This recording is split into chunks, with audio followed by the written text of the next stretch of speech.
Topaketa honetan giza eskubideen defentsan aurki daitezken erronkak landuko ditugu, batez ere egungo kriminalizazio zein errepresio testingurua kontuan hartuta.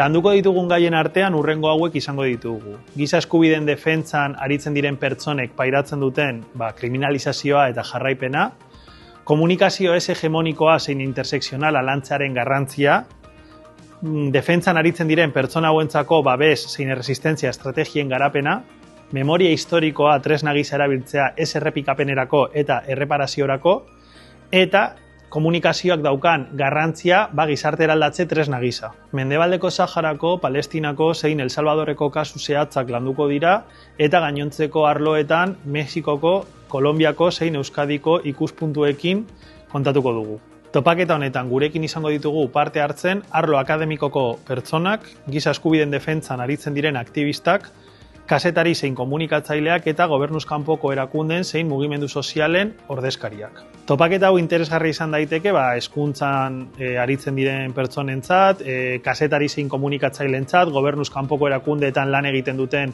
pertsonentzat, unibertsitateko ikasleentzat, izan ere Euskal Herriko Unibertsitatearen udako ikastaroen markoan sartuta daude, eta giza eskubideen defentsan aritzen diren aktivistak edo horretan interesa daukaten pertsonentzat orokorrean. Hau guztia Bizkaia Aretoaren Baroja gelan izango dugu ekainaren 1 eta 2. Beraz, animatu zaitezte eta etorri gurekin batera eraikitzera.